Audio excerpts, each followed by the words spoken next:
Сәлем баршаңызға. Бүгінгі видеоға қош келдіңіздер. Бүгінгі видеоны жалпы ойластыру барысында көптеген бір нәрселерді қарастырған болатым. Соның ішінде бәлкім ава қалай жасау керек деген сұрақтарға келдім. Аватар. Ол аватар болғанда мысалы, парақшалардың аватары емес, жеке профильдің аватары. Ол нәрсе оқырмандарға қызық екен. Қалай жасайды деп айтып жатқандары бар. Мысалы, мен 2018 жылы осындай аватарларды жасап жүрдім. Және сол кезде көптеген адамдардың қызығушылығы туған болатын. Мұны қалай жасайсың деген сияқты дәл осындай сұрақтар туындаған болатын. Сондықтан бұл жолы да соны қарастыратын боламыз. Және де тек қана біреу емес, бұл жерде біз 3 аватарды қарастыратынбыз. Бірінші аватар осы өзімнің жеке парақшамда 2018 жылы жасаған аватарым болған болса, екіншісі ол Арман Пырмановқа 2019 жылы жасаған аватарым. Яғни 2019 жылы 29 шілдеде Арман Пырмановқа осындай жеке аватар жасаған, волонтер ретінде өзімнің еркіммен. Маған да солай істеп берші деп жатқандар бар, және де осыны кім істей алады, жекеге жазыңдар деді. Жекеге жазған жоқпын әрине.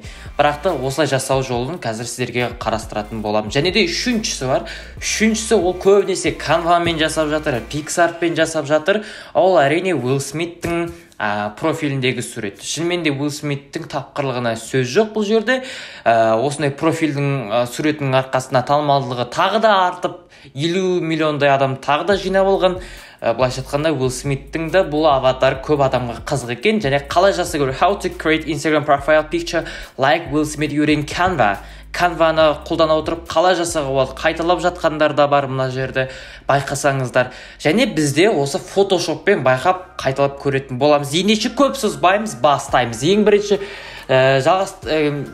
біріншісі, ең easy деп отырғаным бұл жерде Уилл Смиттің аватары. Осыдан бастайық.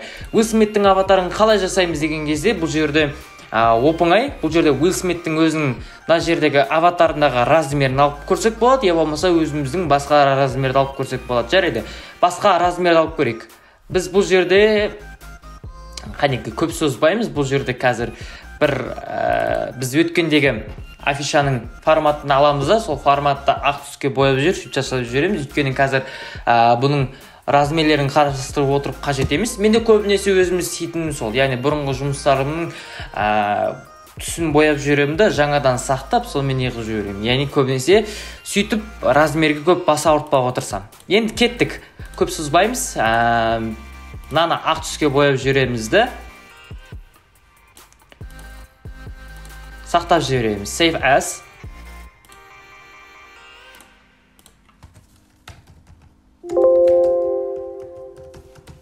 Уилл Смиттің аватарын да жасап көретін боламыз. Енді бұл жерде біз сіздерге алдыңғы сабақтарда жаңағы суреттерді кесу жолын және де біз қалай кесетімізді айтқан болатынбыз. Сондықтан бұл жолы бұл жерде енді дайын кесілген суретті алып көретін боламыз. Дайын кесілген сурет қазір менде бар болу керек, шамасы.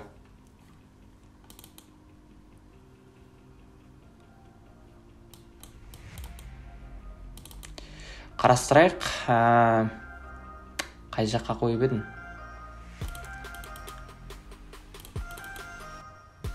Міне алдында сіздерге 3-4 қалай 3-4 сурет жасауға болады деген бейне сабағымда айтқан суретім бар екен. Және соны қазір эксперимент етіп басқаларға да қойып көретін боламыз. Кеттік. Мінекей осы сурет. Енді біз мұны мына жерге әкелеміз. Негізінде Уилл Смиттің тағы бір ерекшелігіне қарасаңыздар, бұл жерде Уилл Смит бірақпен 2 қоян атты деуге де болады. Өйткені Instagram өзі автоматты түрде суретті домалақ қып жіберетін болса, ал YouTube 4:3 оригинал форматын қабылдай береді.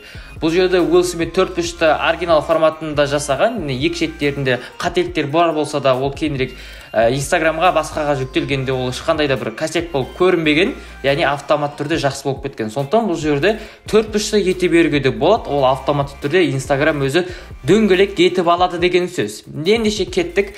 Уилл Смиттің осы бір суретін аламыз. Қазір артқы фондағы түстер керек болады бізге. Енді бэкграундтың жанына қоямыз. Ой, өстейді енді бар ғой. Өстейді ғой енді. Кеттік. Енді пипеткамен сары түсті түртіп аламыз. Негізінде бұл өте ези, мені қарап отырған дизайнерлер мә не істеп жатсың деуі мүмкін, бірақ та көп адамдарға осындай әдемі профиль суретін жасау керек болған соң көрсетіп жатқаным. Енді келеміз, мұны осылай шамамен келтіріп аламыз. Мысалы Уилл Смиттің YouTube каналында осылай тұратын болса, шамамен бізде де осылай тұрады, және Instagram өзі автомат түрде шеңбер етіп жібереді деген сөз. Шамамен осылай қоямыз. Осылай қоямыз да енді слойды 2 рет басамыз. Stroke дегеніміз бұл жерде обдовка деген сөз. Контур деген мағынаны да білдіреді. Менің фотосессиядағы косяктарым көрініп тұр, бірақ осылай. Stroke деген қоямыз, окейді басамыз. Енді қаншалықты қалың болды? Бұл сұраққа келетін болсақ, қазір Уилл Смитке қалың, біздікі ше қалың.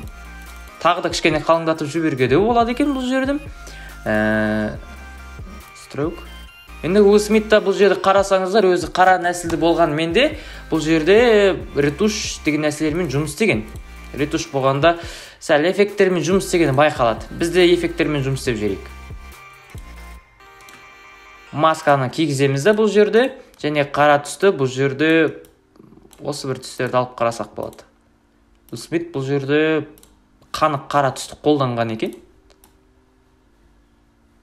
Біз осы түсті қолданып көрейік, және де Huey, я болмаса Color. Уилл Смитке қатты жарасады екен біздікінен қарағанда.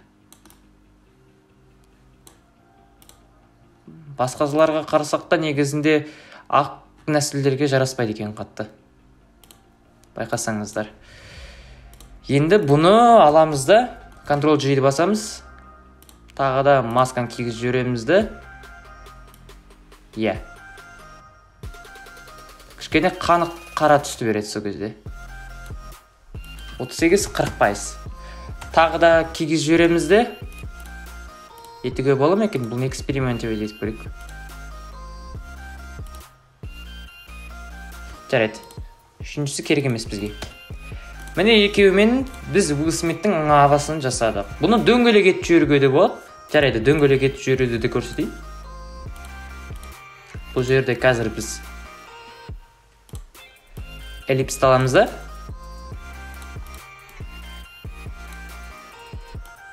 Осылай етіп жібереміз. Жарайды, толық алайықшы. Толық не болады екен? Толық ал. Толық аламыз да. Бұл жерде Fill Opacity деген бар. Соны алып тастаймыз да. Stroke ақ түске қоямыз. Ақ түске қоямыз да Inside. Inside'қа кіргіземіз де. Осылай етіп жібереміз. Қазір енді біз артындағы сары түс бар ғой. Сол сары түске енді осыны шамалай отырып ақ түске бояп жібереміз сол сары түстерді.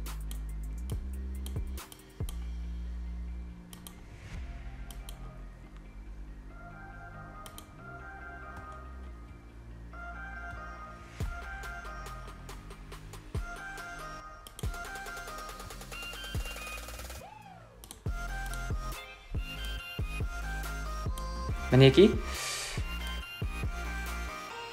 Сонда YouTube-қа да қоюға болады, жаңағы 4-3-ті етіп, я болмаса Instagram-ға да қоюға болады. Екеуіне де қолданып жіберуге болады. YouTube-тың бұрынғы форматы ғой негізі.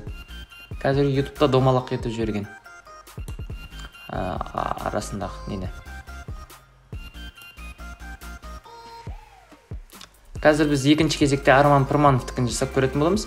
Арман Пірмановты не үшін жасайсың, осындай бірдей ғой дегенге сұрақ келетін болсақ, жоқ. Арман Пірмановта бір ерекшелік бар. Оның ерекшелігі, қазір көрсетемін сіздерге. Ол мына басының офсайдтан шығып тұрғаны. Офсайд дегеніміз ол шеңберден шығып тұрғаны, былайша айтқанда. Ол шынымен де адамдарды интерес тудырып отыр. Кім жасай алады деп пікірде сұрап жатқаны сондықтан. Сондықтан біз қазір ол басты шеңберден қалай шығарып жібереміз, соны көрсететін боламын.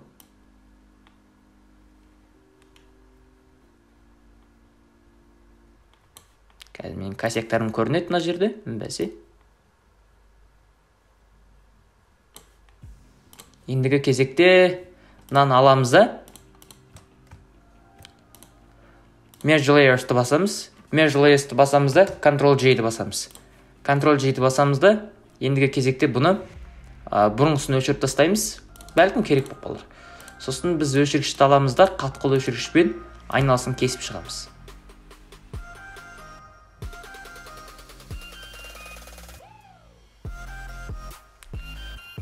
Canva мен Pixar'пен жасап жатқан адамдардың да жұмысы шынымен де тезірек, тиімді, телефонды үйреніп алсаңыздар. Бірақ енді дайын Photoshop тұрғаннан кейін сіздерде өздеріңіздің бір сапасын болған қалайсыздар. Міне Уилл Смиттікіндей аватарды жасадық. Бұл бір кетті.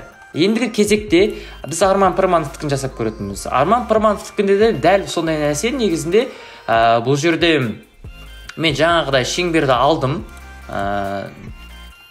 Қазір көрсетем, бұл ақ шеңбер болған соң дұрыс көрінбей тұр.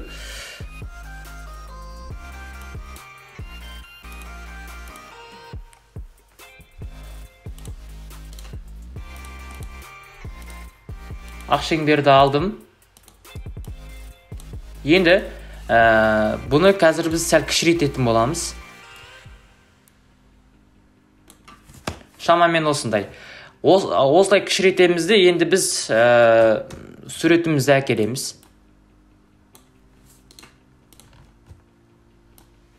Суретімізді әкелемізді бұл жерге қоямыз. Қазір мен тағы да тым үлкейтіп жібердім.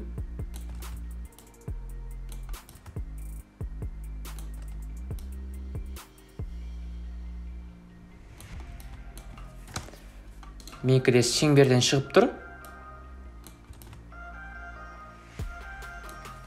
Шамамен осындай болады. Енді біз бұны артына кіргіземіз. Осылай кіргіземізді артқы фонын қазір біз әдемі бір түстерді алайық. Мына түсті аламын. Интернеттен түс іздеп отырмайық. Және де мына түсті аламын да.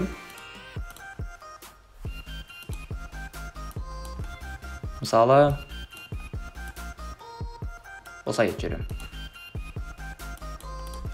Ал мұнаны, мысалы, шеткі аймақтар көрініп тұр, енді бізге сауаттырақ жасайық.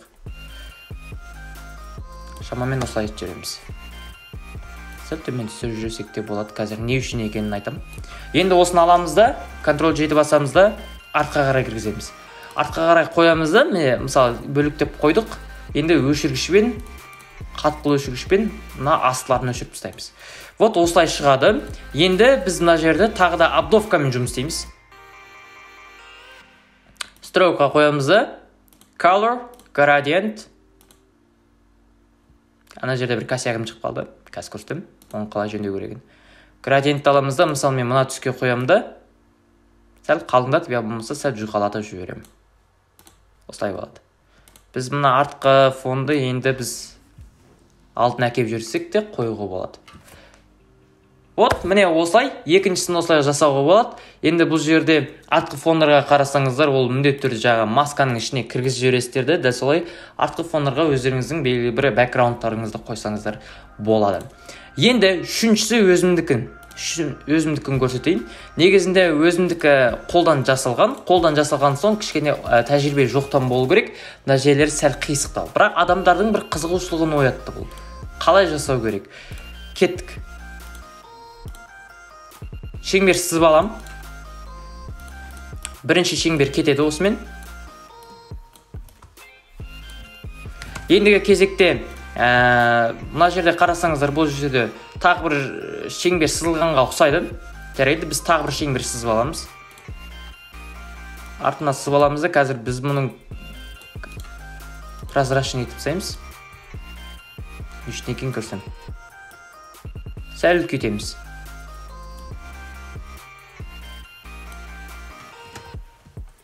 Мен кішкене көз ілмеушілермен істеп жатырмын.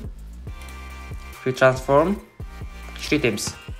Кішірейткен соң, мынаны сәл үлкейтіп жүреміз. Енді бұл жерде бұны өшіргішті басамыз да, болмайды деген белгілі тұр, соны окейді басамыз.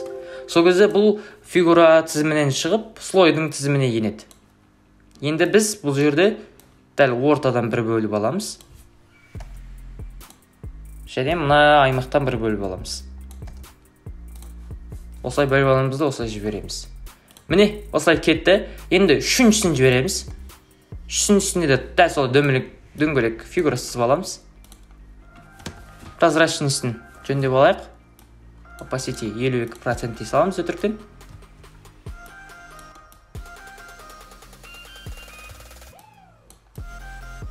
Шамамен осылай аламыз да.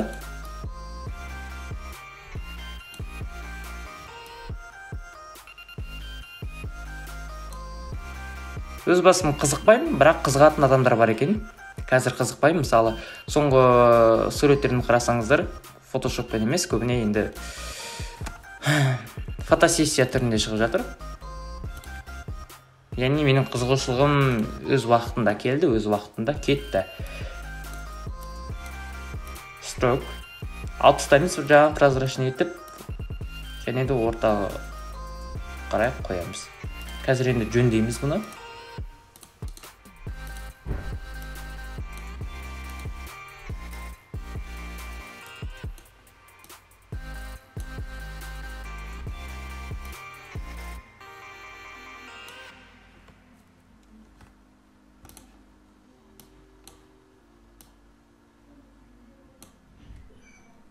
Так, былай етеміз. Тағы да.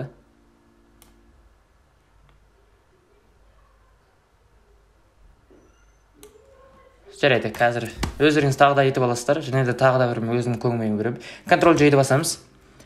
Бұны бөлектеп тастаймыз. Енді бұны біз дәл жаңағыдай фигура тізімінен слой тізіміне қоямыз. Және бұл жерде абдовкасы сақталған соң, бұны тағы да бөлек слой ашамыз да, екеуін контрольді басып біріктіріп отырып, merge layers'ты басамыз. Я болмаса Ctrl E. Енді осыны басамыз да, қарасаңыздар, мына жері ғана сызылған.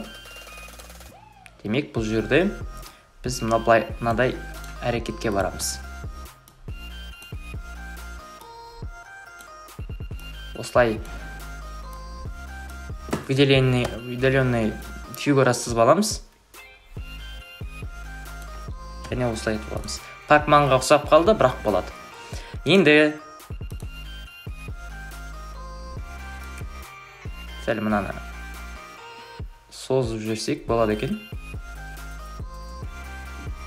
Я болмаса созбай қосып қойдым. Жарайды. Шамамен осылай аламыз. Ендігі кезекте мына жері қалды. Оны ету үшін жаңа слойды қайтадан қолданамыз. Осы слойды аламыз да, ендігі кезекте бұны слойдың тізімінен, жаңа фигураның тізімінен шығарамыз да, жаңағы әрекет істейміз. Дәл жаңағы әрекет істеген соң, Shift пен Alt-ті басып отырып, кішірейтеміз. Қайтадан кішірейтейін. Кішірейткеннен соң, мына жерде қарасаңыздар, дәл аймақтары мына тұстан кесілген. Бізде дәл солай етеміз. Дәл солай кесіп жібереміз. Дәл мынау сияқты жалпақ болмай қалды. Ойнау керек. Бірақ болады, жоқтан жақсы. Енді кезекте мына эллипс жаңағы ортаңғы фигураға енді кезген суретті қоямыз. Я болмаса ортаңғы фигурамен мына шеткі фигураны біріктіріп жібереміз. Merge layers. Өзімізге оңай болу үшін. Қазір бұның ішіне сурет қоямыз.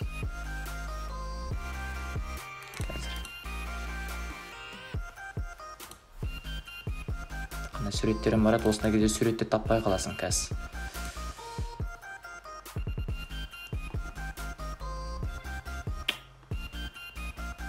Жарайды, мына бір суретімді алайға. Мына жерден кесемізде. Опа. Мынаяққа қоямыз. Қондырған соң Free Transform'ды басамыз да Shift Alt-ті бірге басып отырып, кішірейтеміз. Кішірейткеннен соң масканың ішіне кіргіземіз. Масканың ішіне кіргізген соң, вот, валя осылай болып шығады. Ендігі кезекте біз мына шеткі фигураларға түс береміз. Қарап отырғандарыңыздай, мен фондық суретіндегіндей түс бергем. Демек, дәл мына жерде де дәл сондай түс берейік ал. Енді өзімнің сол көздегі фантазиям ғой. Кеттік.